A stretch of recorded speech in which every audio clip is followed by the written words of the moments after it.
nos dando muito conhecimento, nos trazendo muito amor, muito consolo, muito conforto, sempre a ótica da doutrina espírita. Em agradecimento a tudo que nós recebemos desta casa e que nós iremos receber ainda, eu queria convidar a todos que se sentirem à vontade, que fechem levemente seus olhos e vamos nesse momento elevar os nossos pensamentos até Deus, nosso Pai, e vamos agradecer a Ele, primeiramente pela oportunidade da vida, agradecendo também por mais essa oportunidade de estarmos todos aqui reunidos para ouvir um pouquinho mais dos ensinamentos de Jesus através da palestra que iremos ter e através do Evangelho de Jesus.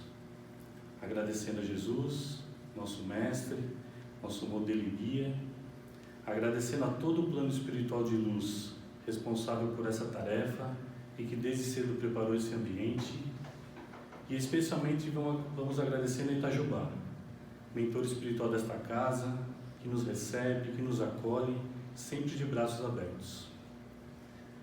Vamos aproveitando a companhia desses benfeitores da luz e vamos pedir a eles que envolva e ilumine o nosso irmão expositor da noite, para que ele possa colocar com clareza todos os ensinamentos que aqui viemos buscar. E assim, já agradecidos, vamos dando início ao trabalho da noite com a prece de Jesus. Pai nosso que estais no céu, santificado seja o vosso nome, venha a nós o vosso reino, seja feita a vossa vontade, assim na terra como no céu. O pão nosso de cada dia nos dai hoje, perdoa as nossas dívidas, assim como nós perdoamos aos nossos devedores. E não nos deixeis cair em tentação, mas livra-nos, Senhor, de todo o mal. Que assim seja, graças a Deus. Aproveitando um pouquinho mais e pedindo a esses benfeitores da luz, vamos pedir a eles o nosso passe, que é para o nosso equilíbrio físico e espiritual.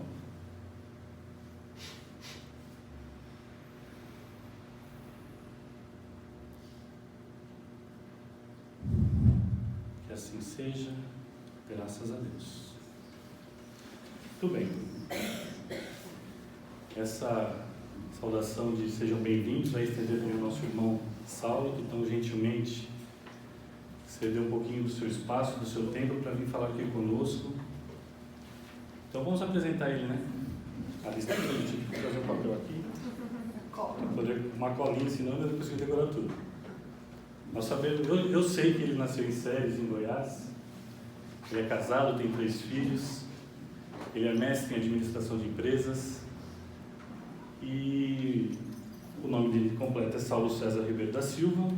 É trabalhador da Federação Espírita Brasileira, coordenador do projeto O Evangelho por Emmanuel. Esse é um dos livros, é o último, é o mais recente, que é editado pela FEB. São compilações que tanto ele organizou como toda uma equipe lá da Federação Espírita, das mensagens de Emmanuel, naquelas que ele comenta sobre os versículos do Evangelho. Então são 7 livros essa coleção. Então tem uma que é para Mateus, Lucas, Marcos, João, Atos dos Apóstolos, as cartas de Paulo, e tem esse aqui que é o último, que é o mais recente, que lançou agora na Bienal do Rio de Janeiro, que é Cartas Universais e o Apocalipse. Então vale muito a pena quem puder adquirir. E quem já adquiriu e trouxe hoje, ele vai no finalzinho da nossa palestra ceder uns minutinhos para dar um autógrafo para a gente aqui, tá bom? Tem apoiado e incentivado a criação e desenvolvimento de grupos de estudo do Novo Testamento à luz da doutrina espírita. Ele é um pesquisador e estudioso dos textos bíblicos. Foi vice-presidente e membro do Conselho Consultivo da Federação Espírita do Distrito Federal. Atualmente ele reside em São Paulo, de onde contribui com a divulgação da doutrina espírita e do Evangelho de Jesus. E nessa noite ele vai falar para a gente sobre a importância da família em um mundo de transições. Então, Saulo, por favor, boa palestra.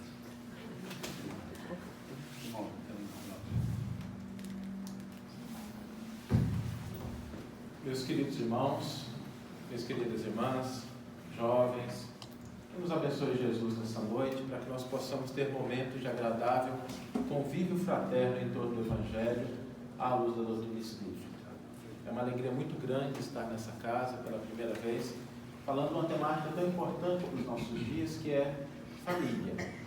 Nós agradecemos a presença de alguns amigos queridos. Nós mudamos para São Paulo em 2016, mas a cidade nos acolheu muito bem e a gente percebe por que São Paulo tem a fama que tem. Porque aqui tem muito espírita, muito cristão, realmente comprometido com a mensagem de Jesus. Família. A família ainda é a célula de estruturação da sociedade.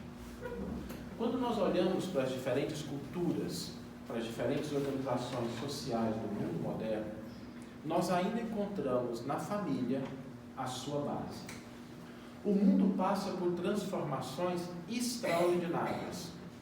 Nós que vivemos hoje, se tivéssemos que relatar como é o nosso cotidiano para uma pessoa que vivesse há 100 anos atrás, faltaríamos muitas palavras.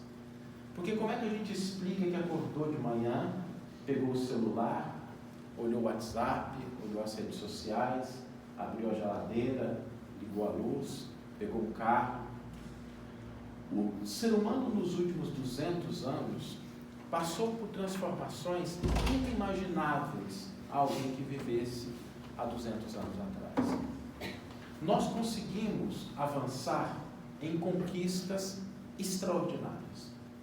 No campo da medicina, a gente consegue tratar hoje doenças que há poucas décadas levaria alguém inexoravelmente à desencarnação. Nós somos capazes de construir pontes sobre oceanos.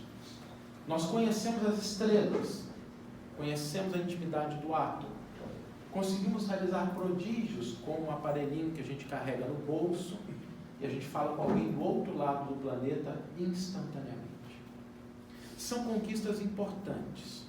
Nós não podemos desmerecê-las. Mas é preciso reconhecer que ao lado de tantos avanços, ainda existem muitos desafios. Porque às vezes a gente constrói pontes sobre os oceanos, mas não consegue estabelecer padrões de convivência dentro da nossa casa. Às vezes a gente cura as doenças do corpo, mas padece das enfermidades da alma. A gente tem 10 mil amigos no Facebook, no Instagram, e às vezes quando precisamos de alguém, no momento de solidão, nós nos encontramos sozinhos. Por que isso acontece? Por que ao lado de tantas conquistas, nós temos tantos desafios? Porque se de um lado nós temos as conquistas intelectuais, do outro lado nós temos as necessidades do sentimento. E quando nós falamos de necessidades do sentimento, é preciso reconhecer que é somente na convivência, na interação, na troca, que nós vamos desenvolvendo esse potencial da nossa alma. A família, portanto, é esse primeiro núcleo em que nós vamos estabelecendo relações mais íntimas, algumas mais agradáveis, outras nem tanto, mas que vão nos ensinando o processo da convivência. Ocorre que para que uma família se formar, é preciso que tenhamos indivíduos, porque não há família estruturada sem indivíduos estruturados. Não há família que vive em paz sem indivíduos que cultivam a paz. É dentro desse processo que o primeiro olhar deve se voltar para o indivíduo, aquele elemento formador do núcleo familiar. E quando falamos de indivíduo, é preciso, no mundo de muitas transformações, começarmos a nos questionar: quem somos nós? Por que estamos aqui? De onde viemos? Para onde vamos? Qual o propósito da nossa existência? O que significa um convite para nos autoconhecer? E o autoconhecimento não é algo simples de ser feito. Porque nós podemos, às vezes, falar horas a fio da economia, da política, do vizinho, do colega de trabalho. Mas quando temos que falar de nós mesmos, não raro silenciamos. Porque não reservamos tempo para nos conhecer, para nos aceitar, para nos amar. E aquele que não se ama é incapaz de amar o próximo. Já dizia a regra áurea: ama o teu próximo como a ti mesmo. Porque nós amamos o outro na dimensão do amor que nutrimos para nós mesmos. Se alguém te disser eu te amo mais do que minha própria vida, cuidado. Porque quando a conta chegar, ela pode ser bastante salgada. É nesse processo do auto-amor que começa o desenvolvimento do ser espiritual, que começa o afloramento das faculdades mais importantes da alma. Há uma lenda na mitologia grega que nós gostaríamos aqui de lembrar, que é uma lenda que conta que existia um jovem muito belo, muito formoso, o cabelo ondulado, os olhos claros, o corpo perfeito. E esse jovem, dado as suas feições físicas, provocava um alvoroço nas moças, que frequentemente se aproximavam dele tentando cortejá-lo. Mas ele não dava a mínima para nenhuma delas. As moças vinham e ele desprezava todas elas. Conta-se que até as deusas do Olimpo chegavam a se enamorar desse jovem. Uma delas, chamada deusa Eco, se aproximou dele certa vez e tentou cortejá-lo, e foi desprezada. Ela ficou muito magoada. Ela voltou então para o Olimpo, chamou a deusa Afrodite, se queixou do rapaz, e as duas arquitetaram um plano para se vingar. E quando duas mulheres se juntam para castigar um homem, coitado. A deusa Afrodite, então, se aproveitou de um dia em que esse rapaz caminhava às margens do rio Estige, e ela lançou um feitiço. E as águas do rio Estige ficaram todas paradas, cristalinas. E o jovem caminhando olhou para aquelas águas paradas, que era um espelho perfeito, contemplou a própria imagem e se encantou consigo mesmo. E ali ele começou a perceber a formosura das formas, o nariz, o cabelo, o corpo, e ficou tão empolgado consigo mesmo que começou a despender horas na contemplação da própria imagem. Depois de horas, dias, semanas, e ali na contemplação da própria imagem, ele foi definhando, secou, e a deusa Afrodite o converteu na flor de Narciso, como todos nós conhecemos. Essa história é interessante, porque ela mostra que o primeiro movimento do amor é o do auto-amor. Mas ele não pode ser o único, porque o amor que ama só a si, ele definha e morre. É preciso estabelecer um novo padrão, é preciso dar um passo além. O passo não na direção de si mesmo, procurando encontrar a si mesmo no outro. Porque muitas vezes nós somos assim. Nós queremos encontrar pessoas que compartilham da nossa forma de pensar, de sentir, com a nossa perspectiva, esquecendo que o desafio da convivência é o encontro com o outro. E o outro é diferente. O outro não torce para o mesmo partido. O outro não vota no mesmo candidato. O outro não tem o mesmo time. O outro pensa de uma maneira diferente. As nossas histórias não são as mesmas. Cada indivíduo que aqui está, encarnado e desencarnado, tem uma história única e exclusiva. Nós não trabalhamos nos mesmos locais, nós não passamos pelos mesmos caminhos, nós não enfrentamos os mesmos desafios.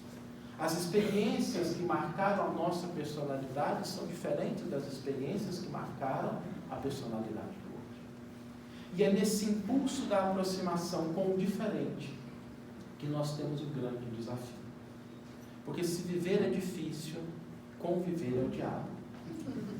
Porque quando a gente tem que conviver com o outro, nós não podemos separar a parte que nos interessa. E é nesse momento que nós vemos muitas limitações e problemas na formação do núcleo familiar. Porque às vezes o jovem, a moça, o rapaz, que estão namorando, eles olham para o outro e falam assim, tem lá seus defeitos, mas depois que casar muda. E sempre muda, não muda? Para pior. É curioso isso. Eu acho que é porque quando a gente está no processo de enamoramento, a gente está em fase de campanha. Depois de eleito, os compromissos não são os deles. Esquecendo que quando nós estamos nos aproximando do outro, nós precisamos lidar com a integralidade do que o outro é. Na minha época, o processo que precedia o casamento tinha 2 fases. Era namoro e noivado. Eu pareço novinho assim, mas é dívida. Quando a gente deve muito, envelhece mais devagar, que é para dar tempo de pagar. Hoje tem mais fases, tem o tal de ficar, tem outras coisas. Mas na minha época tinha 2 fases distintas. Em cada uma dessas fases, era preciso responder a uma pergunta que daria acesso à fase seguinte. Na fase do namoro, a pergunta era: eu te amo? Eu amo essa pessoa que está do meu lado? Se respondida de maneira afirmativa, passava-se a segunda fase, que era do noivado, cuja pergunta era diferente. A pergunta agora era: eu te suporto? Eu posso amar alguém, mas posso não ser capaz de suportá-lo. Eu posso amar uma pessoa, mas não ser capaz de dar o apoio que ela necessita. Se o casamento é uma fase seguinte, nós temos ali uma transformação daquele primeiro processo em que é tudo muito bonito, mas que quando nós passamos para a fase das uniões, nós começamos a ver uma espécie de making off daquilo que era tão belo na época de namoro. Porque durante a época de namoro é tão bom, você chega, o rapaz sempre chega na hora, a moça está bonita, está cheirosa, os dois saem, têm os seus compromissos. Depois que casa, você vê como é que aquilo é feito. E particularmente para as mulheres, isso é um desafio. Porque o homem vai descobrir que aquela beleza tem um processo de elaboração. Aquela maquiagem bonita precede aquela máscara branca, as rodelas de pepino nos olhos para tirar as olheiras. Na minha época tinha uma coisa horrorosa chamada Bobs. Graças a Deus que não tem mais. A pessoa ficava parada algumas horas com aquele negócio que parecia um capacete. Hoje tem chapinha, muito mais prático, muito mais bonito. Mas há um processo de transformação. E quando nós vamos nos aproximar do outro, para o estabelecimento das relações familiares, é preciso reconhecer que não dá para levar a parte que nos interessa. Nós não nos relacionamos na formação do núcleo familiar com uma parte do outro. Nós nos relacionamos com o outro na sua integralidade.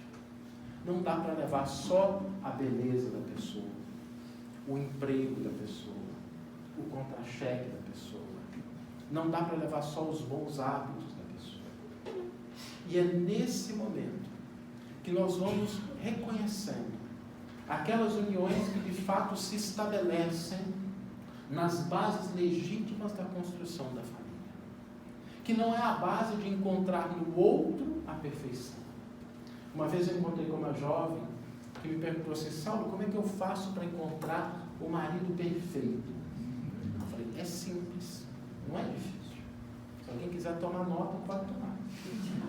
Você vira um espírito de luz, iluminado e perfeito, e casa com um anjo. Aí não tem problema. A questão é que muitas vezes nós esperamos a perfeição do outro, sem reconhecer que nós ainda estamos no processo de aperfeiçoamento. E é da lei que os semelhantes se provam. Se nós estamos diante de indivíduos imperfeitos, é natural que encontremos pessoas imperfeitas. É natural que na busca de equilíbrio, nós encontremos no outro aquilo que às vezes nos falta, para que possamos oferecer ao outro aquilo que nós temos de bom. E nesse processo de convivência, crescer juntos. Reconhecer que na união, no casamento, nós temos um processo através do qual nós vamos caminhar com uma outra pessoa. Vamos participar das transformações que a outra pessoa sofre. Porque nós não somos criaturas estáveis e estáticas. Nós nos transformamos. Nós não somos hoje o que éramos no passado. Façamos uma breve reflexão. Pensemos agora em quem éramos há 1 ano atrás, há 5 anos atrás, há 10 anos atrás, há 20 anos atrás. Melhor parar por aqui, porque a gente já chegou no vento da mão. Nós vamos nos transformando. E quando nós reconhecemos essas transformações, é preciso entender que nós participamos delas. E é muito comum encontrarmos casais que se esquecem e que ficam buscando a vivência daquilo que esteve presente no começo da união, esquecendo que ela se enriquece a partir das diferentes estações que a vida nos oferece. Eu uma vez conversei com um amigo meu que me disse assim: Saulo, depois de 15 anos de casado, eu acordei de manhã cedo, num domingo, olhei para a cama do lado e não reconheci a mulher com quem eu me casei. E eu fiquei pensando que talvez 15 minutos antes, a esposa talvez tivesse acordado, virado para o lado oposto, e ela também não teria reconhecido o homem com quem se casou. Porque nós vamos alterando a nossa forma de interagir. As uniões matrimoniais não são coisas que se estabelecem no cartório quando a gente assina o compromisso diante da sociedade, mas são flores frágeis que precisam ser regadas e cultivadas cotidianamente. As uniões não se estabelecem como se fosse um certificado de funções e de papéis. Há uma dinâmica que nós precisamos aprender a reconhecer e a respeitar. Quando nós olhamos vários casais, encontramos às vezes aquelas pessoas que restringem a união a um único papel, esquecendo que a convivência pressupõe que cada cônjuge tenha papéis diferentes. Às vezes, o homem precisa não só da esposa, mas também da figura materna. Eu não sei se já perceberam, o homem quando fica doente, volta até 2 anos de idade. Graças a Deus que quem engravida são as mulheres, porque se fosse a gente, a humanidade teria acabado na 2ª geração. Naquele momento, o homem precisa da figura maternal. Tanto quanto a mulher, às vezes, precisa não só do esposo, mas do companheiro que a escute. Eu tenho um amigo muito curioso que mora em Brasília, está no 3º casamento. E uma vez a gente conversando sobre as relações conjugais, ele falou: Saulo, eu não sei por que as mulheres me abandonam. Eu sou o marido perfeito. Eu olho os seus ouvidos, né? Porque a minha esposa não acha que eu sou perfeito. Quem sabe eu aprendo. Perguntei para ele: como é que é esse negócio de ser marido perfeito? Eu resolvo todos os problemas dela. Quando a minha esposa chega com um determinado problema, eu já dou a solução. E parece que isso irrita ao invés de ajudar. É porque você não conhece a psicologia feminina. Nenhuma mulher procura o esposo para que ele ajude a resolver. Ela já tem a solução. Ela só quer que alguém escute o que ela já decidiu fazer. É diferente. As mulheres não precisam dos homens para dar a solução que elas já encontraram. As diferenças de papéis que a gente precisa reconhecer e ir construindo. Reconhecer que no casamento existem diferentes estações. Existem as estações primaveris, existem as estações da paixão, do verão, mas existe também o inverno das dificuldades, que pode aproximar as pessoas no estabelecimento de vínculos mais profundos. Existe o outono, que se multiplica nos filhos. Cada estação se sucede com a sua própria beleza, com a sua própria característica. E um grande problema da atualidade é quando nós vemos essa instituição do casamento se fragilizando pelo esquecimento das bases que originaram essas experiências em comum. Permitam-me uma história. Certa vez um amigo meu me contou que estava viajando com a esposa, ele espírita, e no meio da viagem, a esposa, que estava dirigindo, olhou para ele e disse assim: meu bem, eu acho que depois de 18 anos de casado, o nosso relacionamento já não tem mais sentido. Eu já não sinto mais a mesma coisa, eu já não tenho mais a mesma atração. Nós nos tornamos 2 amigos dentro de casa. e eu acho que chegou a hora da gente se separar. Ele me disse assim: Saulo, eu dei graças a Deus porque eu não estava dirigindo, senão eu teria capotado. Eu não esperava. Eu perguntei: o que é que você fez? Na hora, como espírita, eu orei e pedi alguma orientação. E a única coisa que me veio à mente foi, em retrospecto muito rápido, tudo aquilo que nós vivenciamos desde o momento em que nós nos casamos. Eu virei para minha esposa e lhe disse: meu bem, você foi a minha companheira nos primeiros anos do nosso casamento, em que enfrentamos tantas dificuldades. Você foi a mãe dos meus filhos. Nós criamos eles juntos. Nós construímos, e parte do que eu sou, eu devo a você. Se você acha que será mais feliz se separando, eu não tenho outra opção que não te libertar. Porque eu te amo tanto, que a sua felicidade para mim é o que mais importa, agora e em toda a minha vida. Ela começou a chorar, virou para ele e disse: eu achei que isso não existia mais. Nós, nos últimos tempos, temos conversado um pouco. E eu te confesso que acreditava que esse amor já tinha deixado de existir. Porque eu não via manifestação da sua parte em relação a isso que representou a base da nossa união. Os dois se abraçaram naquele momento. Estão juntos até hoje. Porque às vezes nós esquecemos de alimentar. É tão comum na nossa sociedade esquecer dos pequenos gestos. Porque não são as grandes coisas, são as pequenas coisas no cotidiano que fazem a diferença. Eu me recordo de ter uma filha com 17 anos.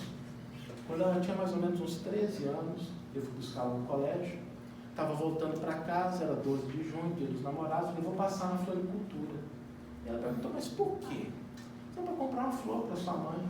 Hoje é dia dos namorados. E a minha filha falou assim: mas vocês não são namorados, vocês são casados. E eu falei: você acha que ser casado deve ser menos do que namorado? Porque às vezes nós temos essa dificuldade de entender a importância daqueles pequenos gestos no cotidiano que vão transformando a nossa relação, que vão estabelecendo afinidades, respeito, carinho, compartilhamento, cumplicidade. Entender que nas relações conjugais é preciso também vivenciar o aspecto da sexualidade, porque ela representa o ato mais sublime de uma união entre duas criaturas. No Antigo Testamento é curioso que, na intenção de estabelecer o padrão de relação do Criador com a criatura, aqueles que foram responsáveis pelos textos da primeira aliança estabeleciam como modelo da relação de Deus com o homem o casamento. Quem compulsar as páginas do Antigo Testamento vai perceber várias vezes Deus se referindo naquela linguagem simbólica à humanidade como a minha esposa.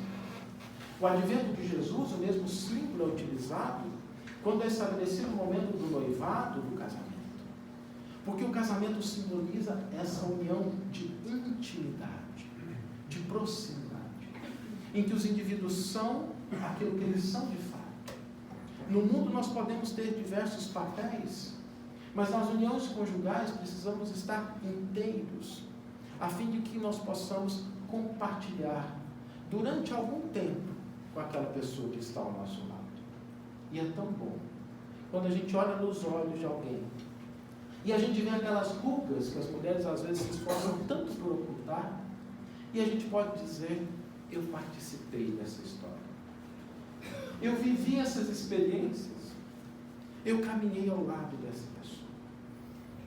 A doutrina espírita nos convida ao reconhecimento de que na constituição do núcleo base da família, o amor é o único elemento que deve permanecer. O que significa que às vezes é necessário que a união se dissolva. O Espiritismo não preconiza uma união eterna, porque às vezes nós somos mais felizes convivendo com aquela pessoa separadamente do que dentro do próprio lar. há uniões que, quando não se estruturam nas bases legítimas do sentimento, não tem outro caminho que não seja o rompimento. O que o Espiritismo nos convida, contudo, é que nós tenhamos mais amor para a separação do que tivemos para a união. Porque nós precisamos respeitar a pessoa mais do que quando nos dispusemos a compartilhar com ela do mesmo tempo. A base estruturada, Allan Kardec trata no Evangelho segundo o Espiritismo, no capítulo que trata da indissolubilidade do casamento. É um capítulo muito curioso. Normalmente o Evangelho segundo o Espiritismo se estrutura como um texto da Bíblia, normalmente do Novo Testamento, do Sermão do Monte.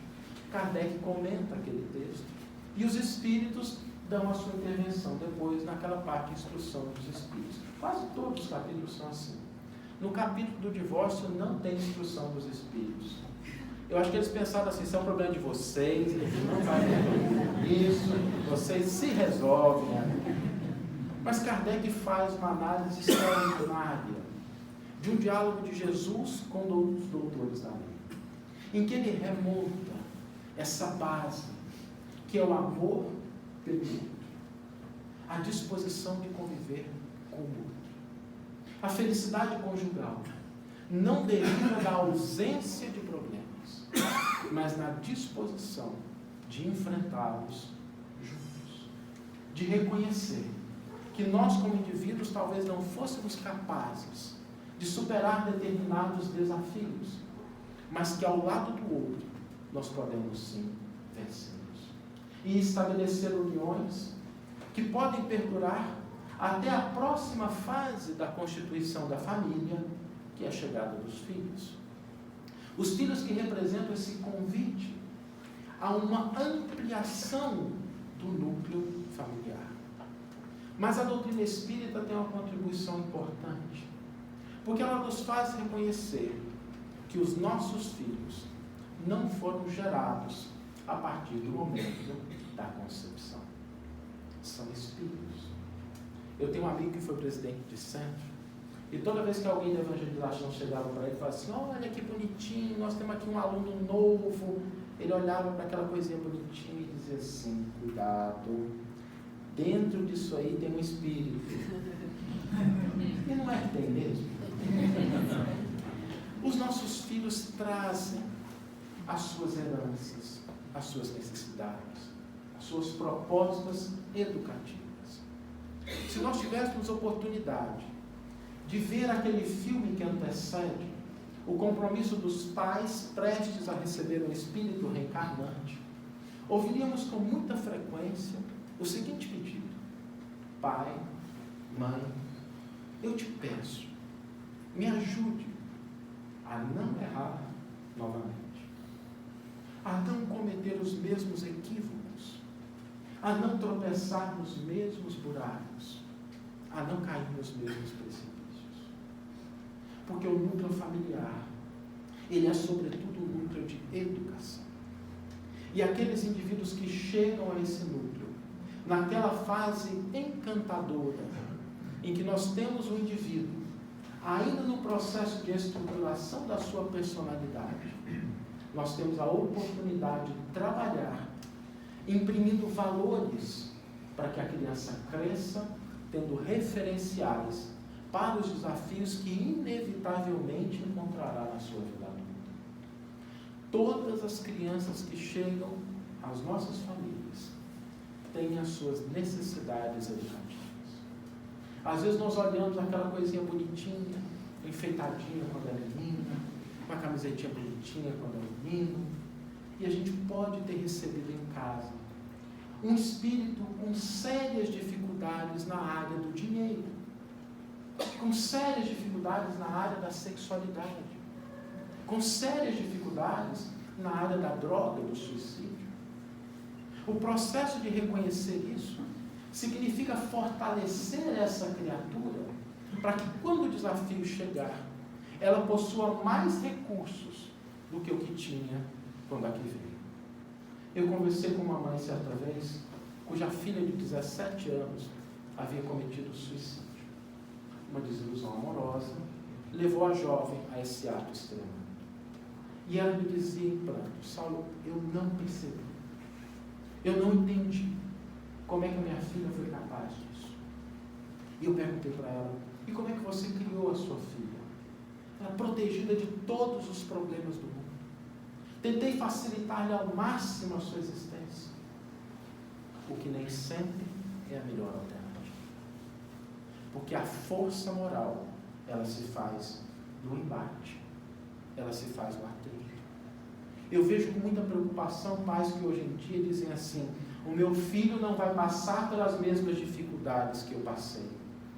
E esquecem-se que muitos dos valores morais que eles possuem foi devido a essas dificuldades pelas quais passaram e venceram. A melhor forma de educar o filho não é dizendo ou protegendo, mas é compartilhando as nossas próprias experiências.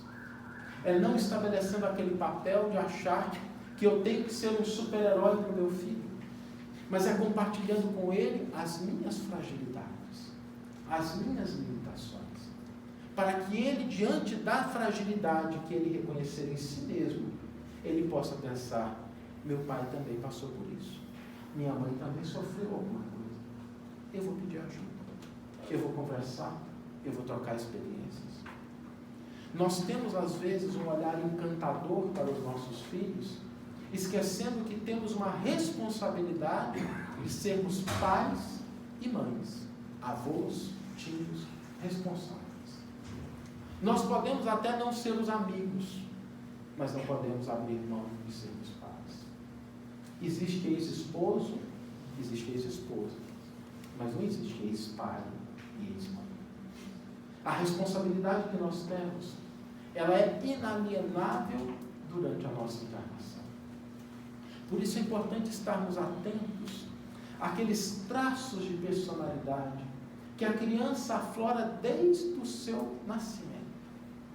Chico Xavier dizia que uma das coisas que mais me entristecia era ver pais e mães alheios às necessidades educativas dos rebentos que chegavam ao núcleo familiar. Porque às vezes a gente pode falar com muito detalhe e propriedade das necessidades educativas do filho do vizinho. Mas às vezes quando a gente tem que falar dos nossos, a gente não abre os olhos. Por isso um bom exercício é trocar de filho no final de semana. A gente pega o filho do vizinho, leva para casa, passa um final de semana, faz uma listinha do que o garoto ou a garota precisa, devolve na segunda, pega o nosso de volta com a lista, só não vale jogar a lista fora. Os espíritos que chegam a esse núcleo familiar esperam que nós possamos educá-los com aquilo que há de mais transformador no universo: o exemplo. Não se educam filhos pelo que nós falamos, mas se educa filho pelo que nós somos. Não é pelos padrões, mas por aquilo que nós trazemos dentro do nosso coração e que aflora na nossa maneira de agir, de interagir, no nosso comportamento. Permitam-me um relato pessoal. Eu estou casado há 20 anos e quando eu namorava com a minha esposa, uma coisa que me chamou muita atenção era uma vez que nós estávamos na biblioteca da faculdade e ela me contou uma história do pai dela que ficou marcada. Ela disse que quando ela era pequena, estava sentada com o pai e eles estavam lendo alguma coisa no jornal e ela viu uma palavra. E o pai disse assim: você sabe o que significa, minha filha? Ela falou assim: não, pai, o quê? Eu também não sei. Eu vou perguntar para o dicionário. Foi, pegou o dicionário e voltou. Ela me disse que aquela foi uma grande lição, porque ela percebeu que ela podia não saber tudo, que ela podia ir atrás de informações, que aquilo não a faria um ser humano menor, nem diferente, que aquilo era normal. Esse tipo de exemplo que nós podemos fazer com as nossas crianças e com os nossos jovens. Olhar para a criança quando ela é pequena e às vezes não olhar só ela de cima para baixo. É curioso quando a gente trabalha com evangelização e a gente pede as crianças para desenhar adulto, sempre desenha adulto assim, com 2 furinhos assim, o pessoal vê o adulto de baixo para cima, vê o nariz, porque às vezes nós não entendemos que às vezes é importante descer ao nível da criança, olhá-la nos olhos reconhecer o que ela é dentro do estágio em que ela se encontra, para podermos estabelecer pontes de relacionamento. Não se transitam conselhos e orientações sobre pontes que não existem. E as pontes se estabelecem no afeto, na compreensão e no respeito. Pelo que o outro é, não pelo que nós gostaríamos que ele fosse. Porque filho não é algo que vem nem com manual de instruções para que a gente monte, nem é algo que atende somente aquilo que nós gostaríamos. Porque nós sabemos como espíritas que temos uma herança histórica que na presente encarnação traz as suas consequências, traz as suas possibilidades, traz as suas necessidades. O espírito Humberto de Campos narra uma história muito interessante que merece ser lembrada. Narra ele que certa vez, numa cidade do interior, que ficava cerca de um rio, ocorreu uma grande enchente. E nessa enchente, as pessoas se viram obrigadas a mudar de casa, a sair daquela região e procurar abrigo em outro local. Havia ali um jovem que trabalhava como barqueiro, e esse jovem se lembrou que perto do rio havia um senhor já de idade, que era tido como alguém de muitas posses, mas meio mão de vaca. E ele ficou pensando, aquele senhor com tanto dinheiro, e eu aqui com tanta penúria, ele não vai aproveitar a vida. Eu daria um emprego muito mais útil à riqueza que ele possui do que ele. Começou a locubrar aquele pensamento. De um pensamento passa para o outro, e ele arquitetou um plano, já que todo mundo estava fugindo, algumas pessoas talvez não conseguissem. Pode ser que o assassinato daquele velho fosse a melhor alternativa para ele. Ninguém suspeitaria de alguém que morreu numa enchente como aquela. Elaborou o plano, pegou a canoa, seguiu até próximo da casa do senhor, desceu, foi até a casa, bateu a porta e disse: seu José, vem para fora. Está todo mundo fugindo, seu José. Está todo mundo correndo da enchente. E uma voz respondeu de lá de dentro: daqui eu não saio, daqui ninguém me tira. Eu nasci nessa cidade, e se eu tiver que morrer aqui, para mim tudo bem. O jovem percebeu que ele estava sozinho, arrombou a porta, assassinou o velho, tomou a riqueza que era possível e se dirigiu para uma cidade onde ninguém o conhecia. Lá chegando, montou um pequeno comércio, começou a trabalhar de maneira honesta, conheceu uma jovem, se casou com ela. E Humberto de Campos narra que desde o momento em que o crime fora cometido, que uma sombra espessa acompanhava aquele rapaz. Uma sombra espiritual, que não deixara em nenhum momento, até o dia em que a sua jovem esposa ficou grávida. E ele, pelos mecanismos de reajustamento da lei divina, seria capaz de restituir a vida a quem havia tirado a vida. E por herança, o dinheiro e a riqueza que haviam sido roubados. Eu fico imaginando como é que era a relação desse filho com esse pai. Nós trazemos dentro do nosso núcleo familiar as oportunidades inestimáveis para o reajustamento. Não significa que serão tarefas simples, mas quando nós encontramos a ingratidão, a falta de afeição, há que nos questionar sobre o que nós podemos fazer a partir daquilo que nós recebemos do outro. Porque nós, enquanto criaturas humanas, temos a possibilidade de escolher agir ao invés de reagir. O outro não me ama. Não é um problema.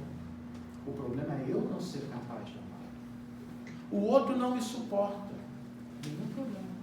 O problema é eu não ser capaz de suportar. Ah, mas o meu filho não atende às minhas expectativas. O problema é da criança, do jovem ou dos pais? Porque nem sempre nós temos acesso às encarnações de um indivíduo. E às vezes a gente olha para uma criatura achando que ela está muito complicada, esquecendo que a doutrina espírita estabelece o progresso como lei inexorável. Ninguém piora de uma encarnação para outra.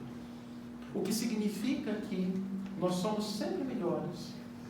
Às vezes a gente olha para alguém e fala assim, poxa, mas fulano é um zero à esquerda, não faz nada que presta. E a espiritualidade do lado de lá dizendo, graças a Deus, já parou de fazer bobagem, agora está no 0 a 0. Para essa encarnação está ótimo, não precisa mais. Na outra começa a fazer algo de bom. E às vezes nós fragilizamos as nossas relações pelas expectativas que depositamos sobre os ombros alheios, esquecendo às vezes que é difícil para nós cuidarmos das nossas próprias vidas.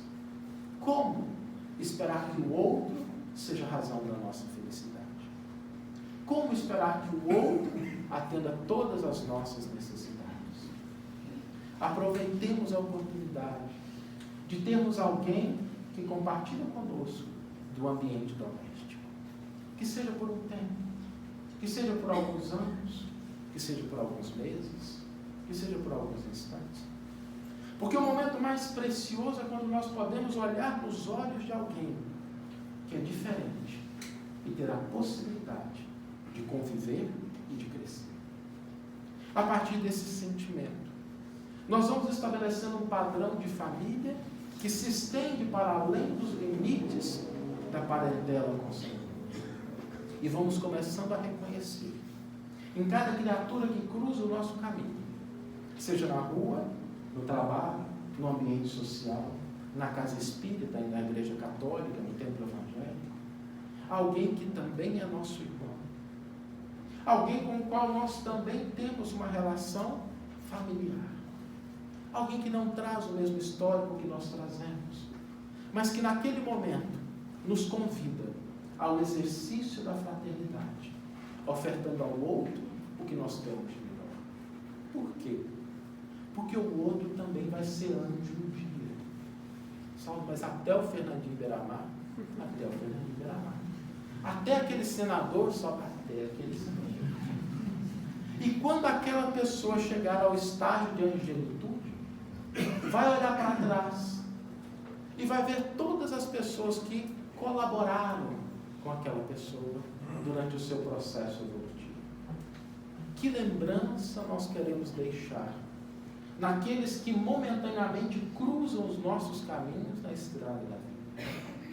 Qual o impacto que nós queremos na construção de uma sociedade que passa por transformações, sim, mas que recoloca o indivíduo como senhor dos seus atos? Nós podemos decidir que tipo de família nós vamos construir, que tipo de sociedade nós vamos construir, a partir daquilo que nós construímos dentro do nosso próprio coração. Há pessoas que se preocupam muito com a transição planetária. E uma vez, conversando com o presidente de Casas Espíritas, um deles me perguntou, sabe, mas você acredita mesmo nessa história de regeneração? Eu perguntei para ele, por que o senhor está tão preocupado? Eu não sei, porque eu não estou vendo isso. Mas não se preocupe. O problema não é o mundo se regenerar. Porque se você se regenerar e o mundo não, tem bilhões de outros planetas de regeneração que você pode reencarnar na próxima. Agora, se o mundo se regenerar e você não, aí nós temos um problema. Porque também tem bilhões de planetas de provas e expiações, sem internet, sem televisão, sem jornal, sem celular, que a gente pode ser convidado a estagiar, até que nós trabalhemos no nosso íntimo esse sentimento de reconhecer que quando Jesus nos disse Pai Nosso, é um convite a reconhecer que a humanidade inteira se compõe de irmãos e irmãs que não são perfeitos, mas que têm a possibilidade de estender a mão quando o outro necessita, de compreender quando o outro cai, de praticar a caridade, mas não a caridade material, que às vezes é muito simples. A gente passa a caneta no cheque, a borracha na consciência e está tudo resolvido. Mas aquela caridade legítima, da questão 886 de Livro dos Espíritos, quando Kardec pergunta em que consiste a verdadeira caridade, e os Espíritos respondem, é benevolência para com todos, Perdão, indulgência com as imperfeições alheias, perdão das ofensas. Benevolência para com todos, não é com alguns. Indulgência com as imperfeições alheias, porque nós também necessitamos de indulgência. E perdão, como a porta libertadora para a nossa própria felicidade. O perdão não isenta a criatura que se equivocou do reajuste perante a própria consciência, mas ele liberta a vítima daquele vínculo que muitas vezes ela própria se obriga a manter quando não é capaz de perdoar. O maior exemplo de todos foi Jesus. Jesus não nasceu nas condições que nós podemos pensar como sendo as ideais. Jesus, quando veio ao mundo, chegou numa manjedoura. E, gente, manjedoura só é bonita em presente de Natal. Porque o que nós temos de mais próximo dentro da nossa cultura de manjedoura é um curral. Um curral. Jesus, quando veio ao mundo, aceitou nascer em um curral. Para nos mostrar que no processo de auxiliar, nós não devemos estabelecer condições. Era o governador espiritual do orbe. Podia ter dito, não, pelo menos na hora de nascer. Coitada da minha mãe. Andar 200 quilômetros. Nenhuma exigência. Jesus não conviveu com pessoas perfeitas. Basta que nos lembremos do círculo mais íntimo. Judas traiu Jesus. Pedro, depois de avisado, antes que o galo cante, Pedro, tu me negarás 3 vezes. E o grande apóstolo fraqueja. Se fosse a gente, no dia seguinte, teria procurado Pedro fazer, não te falei? Falei que você não ia dar conta. Jesus entrega a direção do colégio apostólico a esse companheiro. Porque sabe que nós não temos que ser perfeitos para trabalhar, mas trabalhar para nos aperfeiçoar. Maria de Magdala vinha de uma vida dissoluta. Tomé duvidou. Jesus aparece para ele e Tomé diz, eu só acredito se puder colocar a mão na ferida. Jesus abre os braços e diz, toca, Tomé. Se é disso que tua fé necessita, toca. Tomé toca e diz, Senhor, eu acredito. E Jesus disse, bem-aventurados os que não tocaram, mas acreditam. Jesus é o maior exemplo, porque convivendo com pessoas imperfeitas, não afastou nenhuma delas do seu convívio próprio. E no ato supremo da cruz, eleva os olhos e pede perdão para que Deus perdoe aquelas criaturas, porque não sabem o que fazem. O olhar no Cristo é o que reconhece, naquilo que muitas vezes nós encontramos caracterizados pela nossa visão, como defeitos e problemas de personalidade, nada mais do que enfermidades passageiras. O ódio, a inveja, o orgulho, a revolta, são doenças da alma, que só podem ser curadas através do único remédio eficaz, o amor que espera o tempo necessário para que aquela semente depositada no outro floresça. Às vezes, não vai florescer no tempo que nós gostaríamos, mas florescerá certamente no tempo de cada criatura. Não é simples, não é fácil. Mas Jesus ainda nos legou um instrumento extraordinário para que nos momentos de dificuldade nós possamos acessar a maior fonte de estímulos, de força e de esperança. Quando Jesus nos ensinou a oração que diz, Pai nosso que estás nos céus, na luz dos sóis infinitos, Pai de todos os aflitos desse mundo de escassez, santificado seja, Senhor, o teu nome sublime, que em todo o universo exprime concórdia, ternura e amor. Venha, Senhor, ao nosso coração o teu reino de felicidade, de paz e de claridade na senda da redenção. Cumpra-se, Senhor, o teu mandamento, que não vacila e que não erra, assim no céu como em toda a terra de luta e sofrimento. Livra-nos, Senhor, de todos os males, dá-nos o pão no caminho, mas que seja ele forjado na luz, no carinho, no trabalho espiritual. Perdoa, Senhor, nossos débitos tenebrosos de passados escabrosos de iniquidade e de dor, pois hoje não só cremos, mas pelas luzes da doutrina espírita sabemos que a promessa da verdade são as luzes da imortalidade. Teve fim a escura morte, que de fato é vida de uma outra sorte. Não mais uma noite escura na eternidade, mas dia de sublime claridade. Auxilia-nos, Senhor, também, no exercício do sentimento cristão, a amar todo e qualquer irmão, mesmo aquele que caminha longe do bem. Pois quem sofre, quem erra, quem reclama, quem se desespera, chegará também à perfeição pela lei da reencarnação. E ao nosso Mestre Jesus, modelo e guia de toda a humanidade, exemplo de doação e de bondade, rogamos, despeça-nos, Senhor, hoje e sempre, nas bênçãos de sua luz. Muito obrigado.